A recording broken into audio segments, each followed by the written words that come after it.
Hello guys. Today let us learn the most important topic in the B.Tech first year, that is Schrodinger wave equation. The Schrodinger wave equation is a mathematical expression describing the energy and position of the electron in space and time. Taking into account the matter wave nature of the electron inside an atom. So here we can observe that this wave equation is an mathematical expression. It is just an expression. But what is it describing? It is describing the energy of the position of the electron. What is it describing? It is describing the position of the electron in space and time. Taking into account the matter wave nature of the electron inside an atom. And what is it doing? It is taking the matter wave nature of the electron inside the atom. So, this was developed by the Australian physicist. The person is Erwin Schrodinger, by making the use of wave-particle duality and classical wave equation. In order to understand the concept involved, consider a wave traveling in a string along the x-axis with velocity v. So here down we can see a wave which is traveling at the direction of x. There we can observe a wave which is propagating.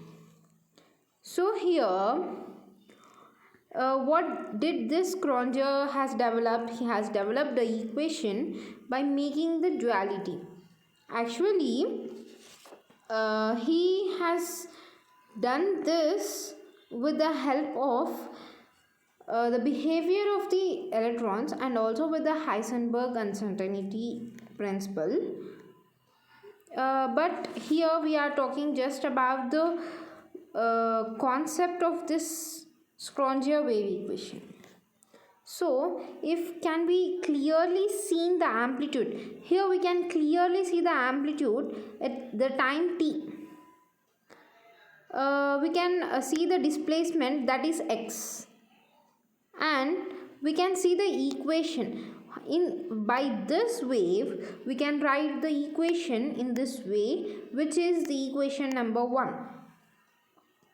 And by this, once if we differentiate it, here we are integrating it. When we integrate it, we will get it in the form y is equals to f of x into f dash of x. Okay, where f of x and f dash of x are the functions of coordinate and time. The nature of function f of x can be understood by taking the example of stationary or standing wave. How we can understand this? By taking the example of the stationary wave. So, a standing wave is created in a string fixed between the 2 points. How is it created? We have to take the 2 points and a string which should be fixed with a wave traveling in one direction. The wave should be traveling in just one direction, and then it strikes the other end. See here in the diagram, we have connected a string and it is hitting at the other end, and we are getting the fundamental mode 0 and the first overtone 1 or the second overtone 2 notes. Just we can observe here. These standing stationary can be this diagram. By this diagram we can understand this stationary wave which is created and how it has done. From the equation 2 we can understand this. So let us see what is f of t. The f of t is a sine 2 pi vt.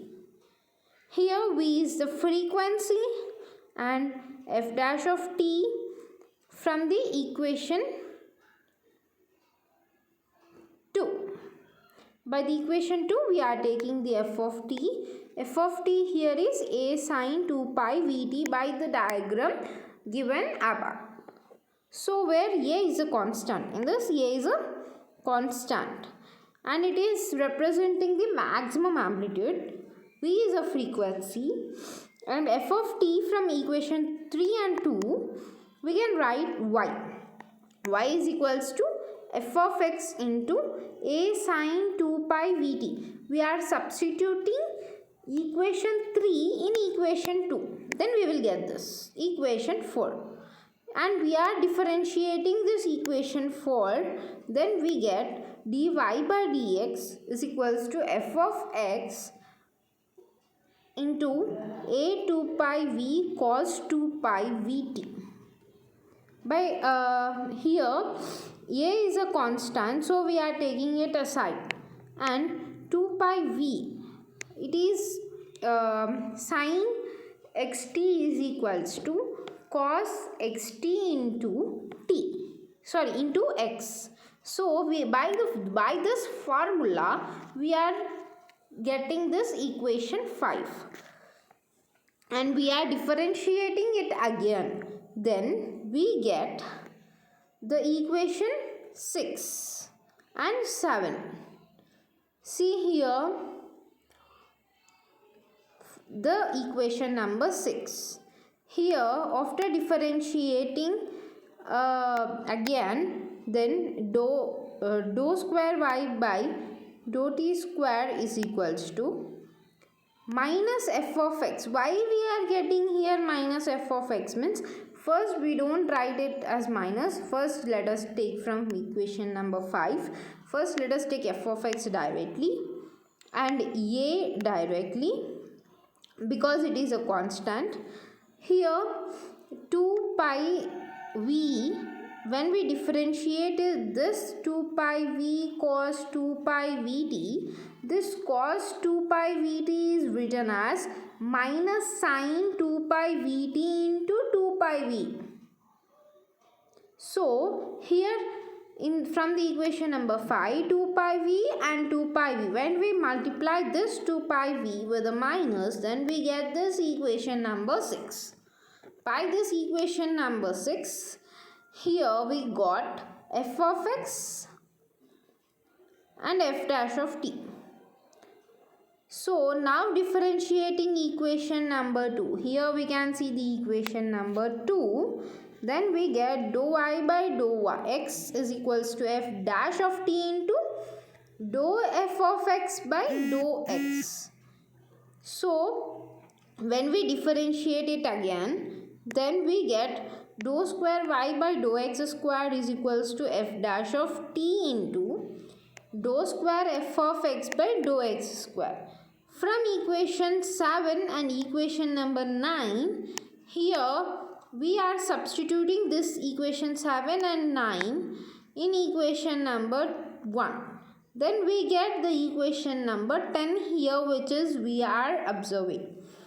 By that, we are writing the equation number 11 too. Here equation number 11 is a time independent and it shows the amplitude independence. Here C. What is C from the Heisenberg certainty principle? C is the V lambda of, C is equals to V lambda. Here V is equals to C by lambda. By this, we are taking it in the equation number 12 and we have got this equation. By this equation, here in the equation number 12, minus 4 pi v square by v square. V square is cancelled and we have got the equation number 13. The symbol of the function f of x is represented by the popular psi of x. Here we can say the psi is the wave function. What is the psi? Psi is the wave function. By this we are taking f of x as psi of x. So we have written in this way the equation number 14. Now we are using lambda is equals to h by mv. This is the formula from the de Broglie's equation. From the de Broglie's equation we are taking this and we are substituting this formula in the equation number 14. Then we got the equation number 15 and 16. So I have already told in the starting that Schrodinger is derived on the equation based on dual behavior of electrons and Heisenberg certainty principle. So here de Broglie's dual behavior is also done and the Heisenberg equation is also done. Okay, further now as already know, we all know that in previous classes we have learned that E is equals to TE plus KE. What is E? It is the total energy. What is PE? It is the potential energy. What is KE? It is the kinetic energy. By that formula itself, we are writing the equation number 17. As we all know, KE is equals to half mv square by m. If we cancel half m into mv square, then mm will be cancelled. Then we will be getting half mv square, which is written in the equation number 17, plus v. Here we are taking potential energy as v. And then we got mv square is equals to 2 into E minus v. By this equation, we are substituting this equation number 18 in equation number 16 and we are writing the equation number 19. After getting this equation number 19, it is just of the x direction itself. The equation number 19 is the just of the x-axis. As we have previously seen this what we say the waveform and all this, we can easily say that it is of the x-axis. And we just want the direction not only from the x-axis, from the x, y and z, which are the coordinates of the what we say plane. So for this, by this we will get the total and the final Schrodinger equation, that is dou square psi by dou x square plus dou square psi by dou y square plus dou square psi by dou z square into 8 pi m by h square into E minus v into phi is equals to 0. This equation number 20 is known as Schrodinger wave equation. By this we have completed the main important topic in the engineering chemistry, that is Schrodinger wave equation. Thank you.